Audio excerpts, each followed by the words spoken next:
what's up, everybody? Episode 3, and here's the thing: we've changed locations. Yes. We are still the Foyer coming at you, but we are from our office. We are on location in our office, and so I don't know if you can see that, but last week we talked about our wall, how you can write on it. It's a big, dry erase. Yeah, this is it. You can see this is a sermon that we've been working on. This is something we're drawing, and here's our. But we don't have a TV yet. Logo. We told you we didn't have a TV yet, so we tried to write our logo, and so it looks. It is what it is. But hey, we love this place. It's nice, and comfy, and cozy. But hey, one of the things that we want to talk about today is really when it comes to student ministry, kids ministry, really any ministry across the board. The elephant in the room is always you're only successful if your numbers are big. Okay, and so I don't know what your church looks like as far as if you have a few hundred, few thousand, whatever it may be. We're a church right outside of Nashville, and in our student ministry, numbers are a very important thing. And so at our main campus, we run close to around 300 on Wednesday night, and then our Watertown campus runs about 40. But here's the thing. Here's the crazy thing. Like, I need to give you some perspective on the 40. We had 50 people Sunday night, which is they meet on Sunday nights. Watertown is kind of our second campus. It's about probably 20 miles from here. About 20 miles. And very rural, small town America. Very small high school. Not many people. And so we've been there a year? Right out a year. The church. Our student ministry didn't launch until November of last year. Yeah. So a year as a campus, student ministry is 10 months old. And you guys have been running consistently. Yeah. Because you guys met in a house for the first few months. Yeah. You outgrew that house, and now you meet at the middle school in the gym. And and here's some perspective. Okay, so they run 40, 50 students, whatever, on a Sunday night, which is their student service. It took the Bridge main campus where we're at 6 years to run 50 students. And so you're killing it. We're getting there. And so I don't want you to think you're 40 kids. Gosh, you got to understand, small town, young campus, brand new church, but to have 40, 50 kids is absolutely unbelievable. Yeah. So numbers. Everybody wants to talk about them. Numbers. They drive your emotions. They drive your passion. And people look at numbers of if you don't have a big number, then you're not reaching people or you're unsuccessful. So when we have a Wednesday night where we think our numbers are going to be low, Dave just canceled the hill altogether. He's like, well, they're not going to show up, so we just won't let anybody come to church. There's a method to the madness, okay? Yes. And so what we do is student pastors out there, you work with students all the time. The thing about student ministry is that student culture changes every day. It's like clockwork. And so with us, what we've found kind of through the years is that, our theology never changes, okay? But our methodology, I feel like, has to change. Yeah. Because our students are constantly, be fluid. if they're Always into something, whatever's popular now, 6 months from now, they're going to care less about. And so it's not like I just canceled church. I mean, we did, but... But really, we took church to them. Yeah, and so what we did last week, so we knew we wouldn't have a big number because here we have... the fair. We have a massive fair. A county fair. It's a county fair, but bigger than the state fair. It's the biggest fair in the state of Tennessee. Thousands upon thousands of people come out, and it's fun. I mean, we went a few nights together and ate our brains out. It was crazy. Still messing with that, but interesting. And so we knew all of our students were going to go to the fair, and so we decided as a student ministry staff, you know what? Let's just go to the fair. And so we went to the fair, but we went to the fair with a mission. Right. And so what did we do that made it worth our while? So at the fair, obviously, you've got carnival rides and all this crazy stuff outside of all the delicious food. So what we did was we went to the fair office and we bought 100 unlimited ride passes. Yeah. And we texted out to all of our students, and we got this awesome app where we can text 200, 300 students at a time. Which you should get. You should, yes. It's a blessing. Anyway, so we shot out a text message and we said, hey, first 100 students to find us at the fair tonight, we'll give you free ride tickets. And they were gone in about an hour and a half. Yeah, they were done. And so, yeah, so we just went and hung out with students, and of course, we'd see them all over the place, and the fair's pretty spread out, and so it was almost like a game for them. And so we blasted, obviously sending out a text, and then we blasted social media with Hmm. Instagram and stuff, and just getting Yeah. the word out. Hey, come find us because we're at the fair. We want to give you a free ride pass. Because normally, the band that we gave them is like $25, and we Yeah. just gave it to them for free. Yeah. And so that was a cool Also, thing. shout out to TBF students who found us and got one.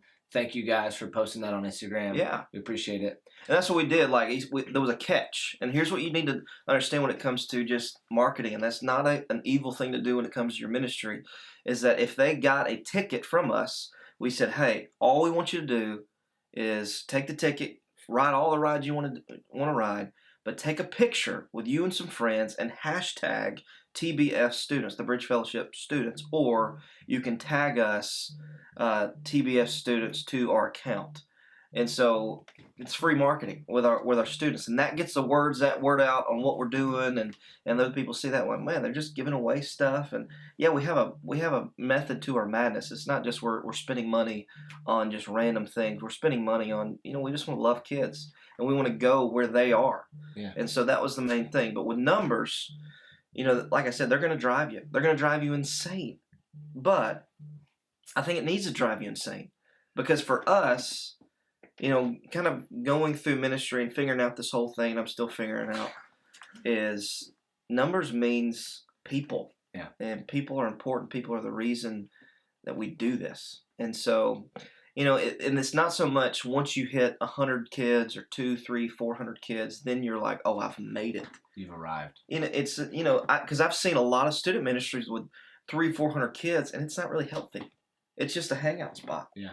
And so, and that's what I'm saying, like, our methodology may change how we reach students, but our theology never changes. We never compromise on the truth. So if we're not compromising, whenever we're talking about numbers here, Dave, how do we separate, or how would you separate from letting numbers drive your student ministry? As in, you're living off a hype, and all you want to do is get kids here because you want big numbers, and if your auditorium's empty, you're discouraged. Yeah. How do you separate that from what you're saying, and saying the numbers are important? So how do you separate how you view numbers? Yeah, and so, like, there's a healthy way of looking at numbers, and obviously an unhealthy. The unhealthy is just you're just a hangout spot. They come and hang out and play ping pong and eat your pizza and leave.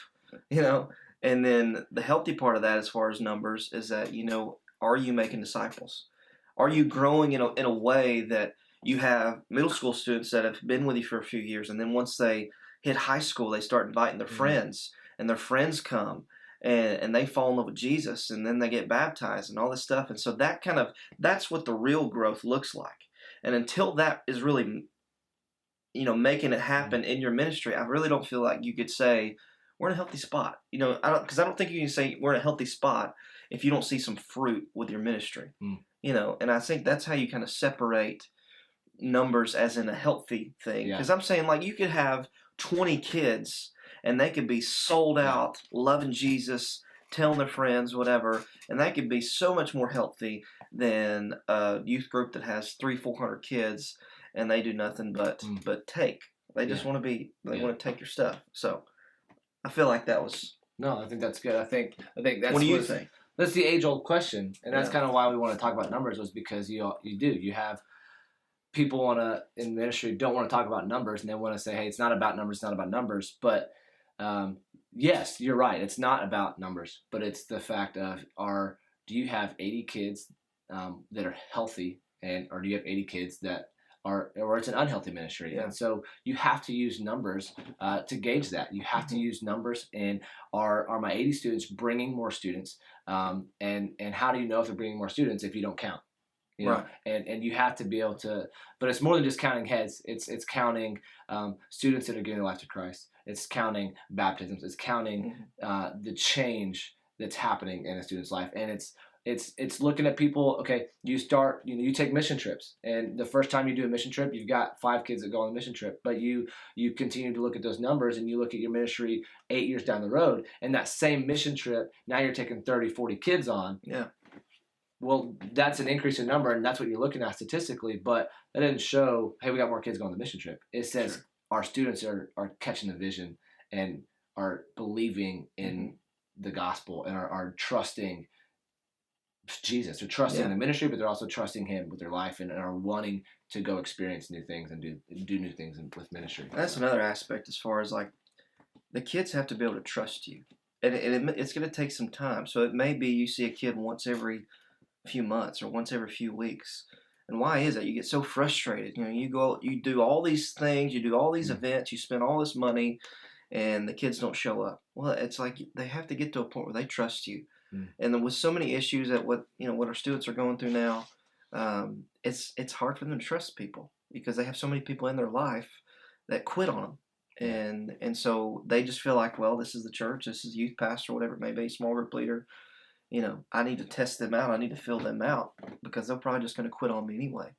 And so it's going to take some time, but essentially it has to be the foundation of everything that you're doing is based on disciples making disciples. That's what we do across the board. And, if you've got, 20, 30 kids, here's the thing. Like, okay, Jesus did it with 12. Okay, Jesus had 12 buddies, or I guess I could call them buddies.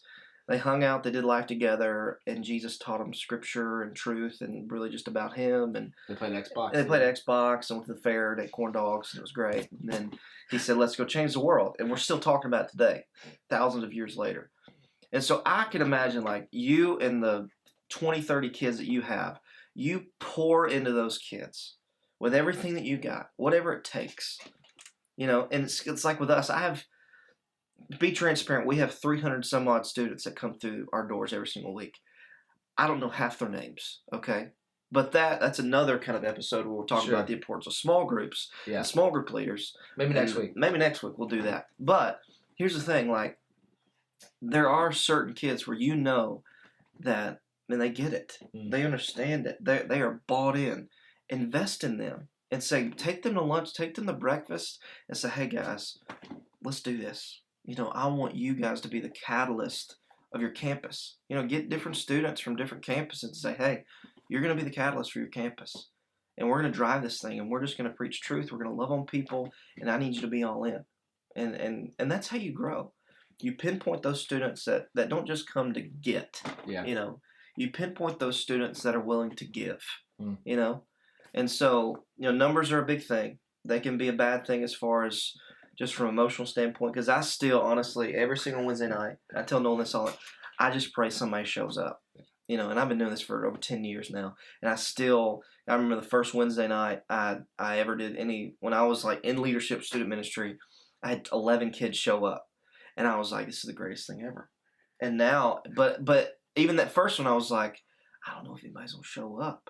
And even today, same feeling in your gut. We meet at 6:30. Our main campus meets at 6:30 on Wednesday night. So like once 6:15 rolls around, and there's not that many people here, there's just a few. It's like, oh gosh, we've lost them. We've lost them. Okay, and so here's the thing: like, numbers are important. All right, get that through your head. That it's okay. Don't ignore numbers. It's okay to talk about it. Yeah, it's healthy, but look at it as the way that you grow, you're making disciples that will make disciples. That's how you grow a ministry. That's how you grow a church. And so, don't be afraid of numbers. But like I said, just always make it a healthy conversation. Absolutely. So that's it. That's it for today. That was a topic we wanted to talk about. Hey, thanks for joining in. Hit the subscribe button at the bottom. Tell your friends. Share this on Facebook, Instagram, all that good stuff. And we will see you next week. See ya.